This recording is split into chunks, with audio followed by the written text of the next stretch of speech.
எல்லாருக்கும் வணக்கம். Welcome to my channel. நம்மளோட சேனல்ல இன்னைக்கு என்ன காணொளி பார்க்க போறோம்டா, மாபெரும் காப்பியங்கள்ல ஒன்றான இராமாயண கதை உண்மையிலேயே நடந்திருக்குது அப்படி என்று சொல்லி பல மக்களால நம்பப்பட்டு வருது.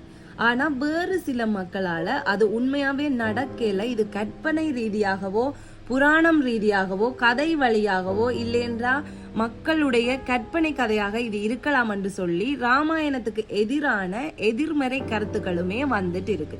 இப்படிப்பட்ட நேரத்துல ராமாயணம் உண்மையாவே நடந்திருக்குன்னு சொல்லி வரலாற்று ரீதியான ஆதாரங்களை ஆராய்ச்சியாளர்கள் வெளியிட்டுட்டே இருக்காங்க. ஸோ நாங்க இந்த வீடியோவில் அப்படி அந்த வரலாற்று ரீதியான ஆதாரங்கள், அதாவது ராமாயணம் உண்மையாவே நடந்திருக்கு அப்படி என்று சொல்லி என்னென்ன ஆதாரங்கள் எல்லாம் வெளியிட்டு இருக்காங்கன்னு தான் இந்த வீடியோவில் உங்களுக்கு நான் ஷேர் பண்ண போறேன். உங்களுக்கு இதுவரை காலமும் ராமாயணம் ஒரு கற்பனை ரீதியான கதை என்று சொல்லி நீங்க நம்பிட்டு இருக்கலாம். ஆனா இந்த வீடியோவை நீங்க ஃபுல்லா பார்த்ததுக்கு பிறகு நீங்க ராமாயணம் உண்மையாவே நடந்திருக்கா இல்லையா அப்படி என்று சொல்றத நீங்க கேட்ட கதை வழியாகவும் சரி, நீங்க என்னுடைய வீடியோக்கு கீழே கமெண்ட் பண்ணுங்க. ஆதாரங்கள் என்னென்னு பாக்குறதுக்கு முன்னாடி ராமாயண கதை எல்லாருக்குமே தெரிஞ்சிருக்கும், ஆனாலுமே ஷார்ட் அண்ட் ஸ்வீட்டா சொல்லி முடிக்கலாம்னு சொல்லி நினைக்கிறேன். ராமர் அயோத்தியில பிறக்கிறார், அவருக்கு 3 தம்பிகள் இருக்கிறாங்க. அதே மாதிரி சீதையை மனம் புரிஞ்சு கொள்றார். அதற்கு பிறகு 14 ஆண்டு காலம் வனவாசம் செல்ல வேண்டிய ஒரு கட்டாயம் ஏற்படுது. அவர் வனவாசம் போறார். அங்க வந்து சூர்பனகை அவருடைய திவ்யமான அழகுல மயங்கி அவர்கிட்ட போய் தன்னை ஏற்றுக்கொள்ள சொல்லி கேட்கிறாங்க. அப்படி கேட்கிற நேரத்துல ராமன் சொல்றார், நான் சீதையை தவிர யாரையுமே கனவுல கூடி நினைச்சு பார்க்க மாட்டேன்னு சொல்ற. அவர் இப்படி வார்த்தையால சொல்லிட்டு இருக்க பக்கத்துல இருக்கிற ராமனுடைய தம்பி லக்ஷ்மணன் ஒரு கத்தி எடுத்து சூர்பனகையினுடைய மூக்கை அறுத்துருவான். அதற்கு பழி வாங்குறதுக்காக சூர்பனகையினுடைய சகோதரன் ராவணன் ராமனுடைய மனைவி சீதையை கடத்தி இலங்கைக்கு கொண்டு போயிடுவார். அதன் பிறகு சீதையை மீட்கிறதுக்காக வானரங்களோட உதவியோட பாலத்தை அமைச்சு சீதையை போய் மீட்டுட்டு வருவாங்க. இதுதான் ராமாயண கதை. இப்ப நாங்க என்னென்ன ஆதாரங்கள் எல்லாம் ஆராய்ச்சியாளர்கள் வெளியிட்டு இருக்காங்கன்னு சொல்லி பார்க்கலாம். ராவணன் சீதையை கடத்திட்டு போயிடுவார். சீதையை கடத்திட்டு போனதுக்கு பிறகு ராமர் தேடி போயிட்டு இருப்பார். தேடி போயிட்டு இருக்கிற இடத்துல கிஷ்கிந்தான்ற ஒரு இடம் வருது. அந்த இடத்துல ராமர் ஹனுமான சந்திக்கிறார். ராமர் ஹனுமான சந்தித்த அந்த நாள் தொடக்கம் ராமருக்கு ஹனுமான் எல்லா ரீதியாகவுமே உதவி செய்திருக்கார். அதாவது சீதையை தேர்றதுல இருந்து பாலம் அமைக்கிறதுல இருந்து எல்லா ரீதியாகவுமே அவர் உதவி செய்திருக்கார். அப்படி அவர்களுடைய அந்த சந்திப்பு நடந்த இடம் கிஷ்கிந்தான்ற ஒரு இடம் கர்நாடகாவில் இருக்குன்னு சொல்லி ஆராய்ச்சியாளர்கள் கண்டுபிடிச்சிருக்காங்க. அப்படி கண்டுபிடிச்ச ஆராய்ச்சியாளர்கள் அங்க ஹனுமான் வாழ்ந்ததுக்கான ஆதாரங்கள் ஏதாவது இருக்கான்னு தேடி பார்க்குற நேரத்துல அங்க பழமை வாய்ந்த ஹனுமான் கோயில்களை அவங்க கண்டெடுத்திருக்காங்க. அது மட்டும் இல்லாம அந்த இடத்துல சுக்ரீவன் வாழ்ந்ததுக்காக ஆதாரமான ஒரு குகையும் அந்த இடத்துல இருக்கு. அந்த இடத்துல பல மனிதர்களுடைய கால் தடங்கள் அங்க இருக்கு. அந்த கால் தடங்கள் ராமனுடையதும் லக்ஷ்மணுடையதும் இருக்கலாம் என்று சொல்லி ஆராய்ச்சியாளர்கள் நம்புறாங்க. சீதை இலங்கையில தான் இருக்கிறாங்கன்னு சொல்லி ஹனுமானோட உதவியாளர் ராமர் தெரிஞ்சு கொள்றார். ராமர் தெரிஞ்சு கொண்டு சீதையை மீட்கிறதுக்காக போயிட்டு இருக்கிற நேரத்துல முன்னுக்கு கடல் இருக்கு. அந்த கடலை தாண்டி தான் அவங்க இலங்கைக்குள்ள போகணும். அதற்காக அந்த இடத்துல பாலம் அமைக்கணும். அப்ப என்ன செய்யறாங்க, வானர படைகளோட உதவியோட அந்த இடத்துல பாலம் அமைக்கிறாங்க. பாலம் அமைக்கிற நேரத்துல கடல் அலைகள் வந்து அவங்கள பாலம் அமைக்க விடாத காரணத்தினால வர்ணதேவன் உதவியோட மிதக்கும் கற்களை கொண்டு வானர படைகளோட உதவியோடையும் அந்த இடத்துல ராமர் சேது பாலத்தை அவங்க உருவாக்குறாங்க. அப்படி உருவாக்கி இலங்கைக்குள்ள அவங்க போனாங்கன்னு சொல்லி ராமாயண கதையில சொல்லப்பட்டு வருது. இதுல என்ன இருக்குது, அதை ஏற்கனவே இருந்திருக்கலாம் தானே என்று உங்களுக்கு தோணலாம். ஆனா இல்ல.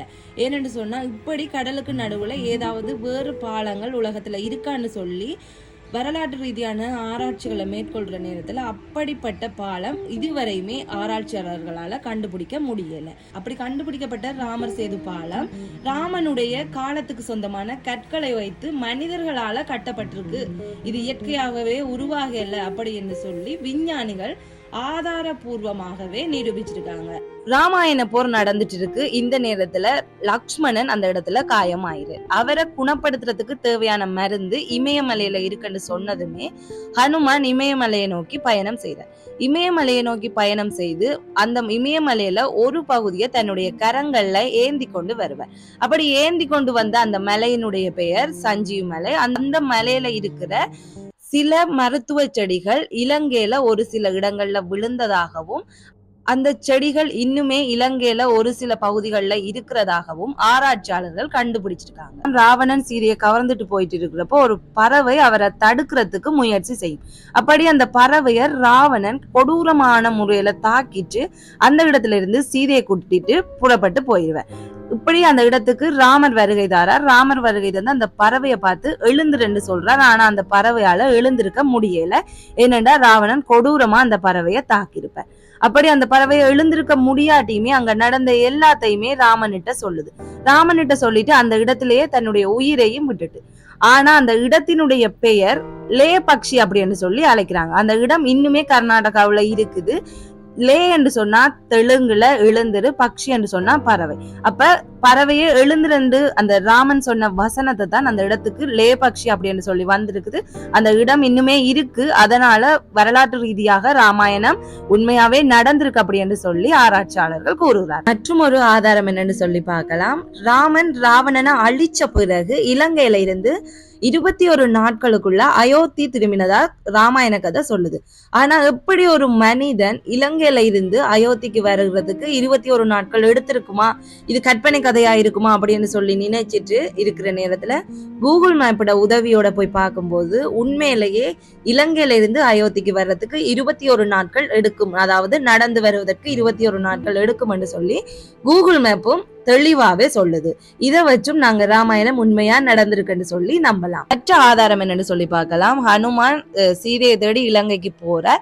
இலங்கைக்கு போயிட்டு அங்க தன்னுடைய முதலாவது காலடி தடத்தை வைக்கிறார். அப்படி வச்சு அவர் வச்ச அந்த காலடி தடம் இன்னுமே இலங்கையில ரம்பொடை என்ற ஒரு இடத்துல புனிதமா பார்க்கப்பட்டு வருது. அது மிகப்பெரிய ஒரு மனிதனுடைய காலடி தடமாகவும் இருக்கு. இப்படிதான் அங்க சுத்தி இருக்கிற மக்கள் சொல்றாங்க. அது மட்டும் இல்லாம ஹனுமான் அந்த இடத்துக்கு போனதுமே அங்க இருக்கிற மக்கள் அவருக்கு உதவி செய்ததாகவும் அதுக்கு அவர் நன்றி செலுத்துற முகமா அந்த இடத்துல அவர் 41 வருடங்களுக்கு ஒரு தடவை அந்த இடத்துக்கு ஹனுமான் அங்க இருக்கிறவங்களா ஆசீர்வாதம் பண்றாங்கன்னு சொல்லி இலங்கையில இருக்கிற ரம்பொடையில இருக்கிற மக்கள் நம்பிட்டு இருக்கிறாங்க. அடுத்த ஆதாரம் என்னன்னு சொல்லி பார்க்கலாம். ராமாயணத்துல குறிப்பிடப்பட்ட மாதிரி ராவணனால உருவாக்கப்பட்ட சுடுதண்ணி கிணறு இன்னுமே இலங்கையில கன்னியா அப்படின்ற ஒரு இடத்துல இருக்குது அப்படின்னு சொல்லி எல்லாருக்குமே தெரியும்.